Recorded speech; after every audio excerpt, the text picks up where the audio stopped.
Mesdames et messieurs, alors on est parti pour le suivi d'élevage du mois de novembre. Il arrive en retard, bon, ça commence à être habitué. Donc suivi d'élevage insectes. Alors on commence avec les dilatata. Alors il n'y a pas grand chose de nouveau, hein. Il y a les trois femelles. Les deux, il y en a deux qui n'ont pas encore commencé à pondre. Donc les deux qui sont arrivés en dernier. Les deux dernières. Mais elles commencent à bien gonfler, comme on peut voir là. Son abdomen, à mon avis, donc les pontes elles devraient pas trop tarder. Il y a toujours la vieille femelle qui est cachée là-bas dans le fond, qui elle, qui elle pond toujours, enfin par période elle pond un peu moins, mais elle pond toujours parce qu'elle commence à vieillir. Elle va avoir un an le mois prochain, un an qu'elle sera adulte en fait. Et il y a, excusez-moi, il y avait la femelle abîmée qui est toujours vivante, comme vous pouvez le voir. Voilà. Et vous pouvez voir que le mois dernier, je vous avais parlé de sa petite tache là, sur l'abdomen. Vous vous souvenez? Eh ben, on dirait que ça se stabilise. Je pense pas que ça ira plus loin, et heureusement d'ailleurs, parce que c'est assez moche. Voilà, bon, elle a toujours les ailes chiffonnées, ça c'est normal. Et elle commence à grossir aussi. Elle commence à se gonfler tout doucement. Elle commence à avoir ses œufs là. Donc les pontes, elles devraient pas trop tarder. Voilà, bon là vous pouvez voir tout. Si vous avez l'œil, vous pouvez voir que ça, c'est pas des crottes, c'est des œufs. En fait, parce que j'ai vidé une boîte d'incubation d'œufs de Ricanta calcarata parce que je pensais arrêter l'espèce et j'avais laissé la boîte un peu à l'abandon. Et pour finir, je me suis dit, je me voyais pas laisser mourir tous ces œufs, d'autant plus qu'il y avait une naissance déjà dans le bac, donc c'est peut-être ça aussi qui m'a fait tilt, et du fait, je les ai tous mis là-dedans, et puis on verra. Je, je m'en servirai peut-être pour nourrir un peu mes reptiles, mais je vais peut-être en garder quelques-uns. Mais c'est sûr que c'est une espèce que je garderai pas, mais c'est quand même une espèce que au final j'aurais toujours envie peut-être d'avoir quelques spécimens, mais j'ai pas envie d'être envahi, mais avoir quelques spécimens pourquoi pas. Franchement, donc voilà, c'est aussi pour ça que j'ai gardé les œufs. Donc il y aura peut-être des dispos dans quelques temps, et de toute façon je vous tiendrai au courant. Mais il n'y en aura pas beaucoup parce que forcément bah, je vais pas tout garder parce que là il doit avoir quelque chose comme 2 ou 300 œufs. Donc je vais pas tout garder. Voilà. Donc alors les Euricanta et les Dilatata. Et les Euricanta qui sont toujours vivantes hein, d'ailleurs. Ça fait un moment que je vous les ai pas montrées. Je vais essayer d'en dénicher une. Elles commencent à être très vieilles aussi. Hein. Je me demande si elles sont même pas aussi âgées que la femelle Dilatata. Elles commencent vraiment à se faire vieilles. Et elles sont toujours bien vivantes. Et elles pincent toujours aussi bien. Alors là, je viens de me mettre dans une situation délicate en fait. Elle est en train de me scalper le doigt. Voilà, tac. Est-ce que tu peux regrimper sur ton mur? Non, c'est plus facile sur le bras, hein, forcément. Ah là là. Je vais devoir vous abandonner 3 secondes. Youp. Voilà. Excusez-moi. C'était le temps de la décrocher parce que forcément c'est des insectes qui se décrochent. Alors vous voyez, elle est encore bien gonflée. Hein.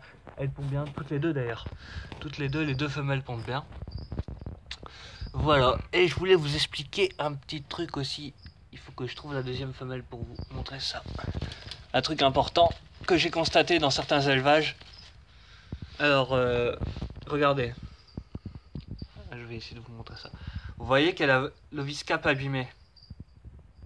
Alors ça, faut savoir qu'avant, elle n'était pas dans ce terrarium. Et j'avais fait comme la plupart des éleveurs, j'avais fait un petit bac de ponte en fait, que j'avais mis dans le coin du terrarium. Sauf que les femelles, bah, elles trouvaient pas forcément l'endroit, et puis elle s'explose comme ça l'oviscap sur le verre. Donc c'est pas bon du tout. Hein, donc voilà pourquoi moi ce que j'ai fait finalement, ce que je vous conseille de faire, mettez un mélange de substrat dans toute l'intégralité du fond de votre terrarium. Pour les espèces qui vont pondre en enfouissant leurs œufs dans le sol. Voilà. Donc alors moi pour le substrat ce que j'ai fait c'est simple. Je sais pas si je l'avais déjà dit dans une vidéo, mais voilà, je vais me répéter. Alors, j'ai fait un mélange de sable, on va dire 20% de sable, 15% de sable, 15% de sable, très fin, 5% de vermiculite, et le reste c'était un mélange de tourbe de coco et il y avait autre chose aussi. Il y avait peut-être du substrat de mes coléos que j'avais mélangé. Enfin voilà, j'ai fait un gros mix de substrat comme ça. Et il est super, il garde bien l'humidité. Voilà. Et j'ai même j'avais fait des incubateurs pour les dilatata. Et là ben je me suis dit je vais essayer de les laisser incuber dans le terrarium carrément dans le substrat. Donc je les ai laissés. Comment je nettoie le substrat avec une pelle de filtrante que je vais vous montrer. Si je la trouve. Où est ma pelle filtrante? Bon bah je la trouve pas. Bon, vous voyez ce que c'est un produit exotérant en fait et ça permet de tamiser le sol. Et c'est comme ça que je récolte les œufs, les crottes, je fais le tri, je jette les crottes, les œufs, je les remets dans le bac, dans le terrarium et je laisse incuber ça. Donc voilà pour ce terrarium. Tac. Donc là ils sont sur ronces parce que bah il n'y a plus de chêne, on est en hiver. Hein.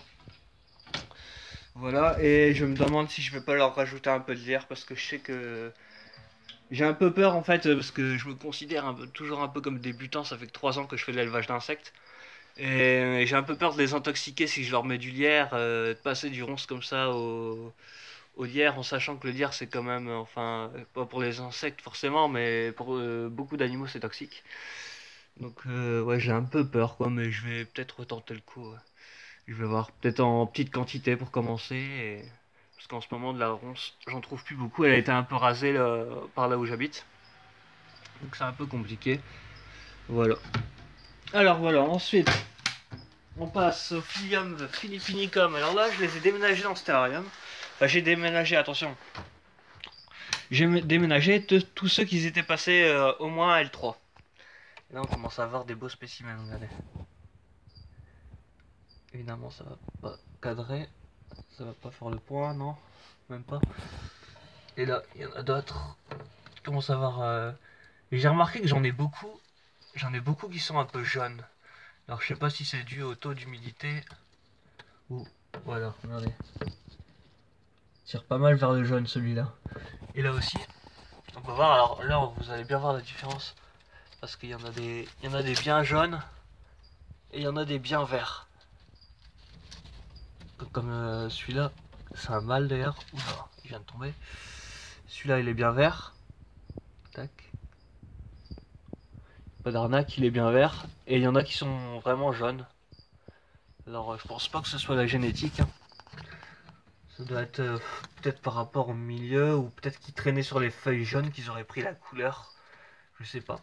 Je ne saurais pas dire. Ça fait, comme je vous dis, ça fait que 3 ans que je fais de l'élevage d'insectes. J'ai pas encore assez d'expérience pour dire. D'ailleurs, si vous avez une petite idée à quoi ça pourrait être dû, ça serait sympa de la mettre dans les commentaires. Voilà donc ouais les petits philiums. Toujours sympa les petits philiums. Alors là ils sont. Je dois en avoir une douzaine dans ce bac là. J'ai passé les. D'ailleurs il y en aura. Je vais bientôt avoir les disponibilités hein, dans un mois. N'hésitez pas à me demander si vous en voulez d'ici un mois je pense que je ferai des lots. Voilà. Donc ensuite on passe. Toujours Philium philippinicum. Ah ouais parce que j'ai. Là, je vous ai montré tous ceux qui étaient minimum L3, mais il y a toujours les naissances. Il faut savoir que j'ai compté les œufs. Alors, j'en suis à... Il me reste environ 400 œufs, et j'en avais 850. Et j'ai énormément de pertes. Il faut savoir que pour environ 5 naissances, j'ai... Oh, il y a une toile d'araignée là, il va falloir que je m'en occupe. Ça fait des guirlandes avec les philiums, sinon. Et donc, ouais, les œufs... J'en avais 850, je me retrouve avec 400 et ben là au total avec l'autre terrarium je dois être à peine à une centaine de petits. Hein. Comme je vous ai dit je perds environ sur 5 naissances, il y en a 4 qui meurent en général. Environ ça doit être à peu près ça. Voilà mais sinon là bah, ça se développe plutôt pas mal, hein. Ça pousse. Désolé hein, pour la qualité de vidéo, j'espère vraiment investir bientôt. Ah regardez là, c'est beau. Comment c'est beau. C'est pas magnifique. Et ouais, j'espère vraiment investir un jour dans une GoPro ou un appareil qui pourrait me permettre, j'essaierai de me renseigner. Et puis même, vous dites-moi, ceux qui font de bonnes vidéos, quel matériel vous utilisez. En sachant que j'ai pas trop envie d'investir des milliers et des cents, quoi. Je veux pas que ça me coûte trop cher non plus. Mais ouais, j'hésiterai pas quand même à mettre 100-150 euros pour pour vous donner du bon contenu. Voilà. Donc voilà, ça se passe plutôt bien, hein. Bon, il y a les petits qui restent très très très fragiles, hein. Le Filium L1, c'est très très casse-gueule. Alors faites toujours gaffe aux araignées, hein. Là j'ai pas... Comme j'en ai parlé dans la dernière vidéo, bah là j'avais pas vu. Et voilà, elles font des guirlandes avec les Filium, quoi. Avec leur toile, ça fait des petits pendus.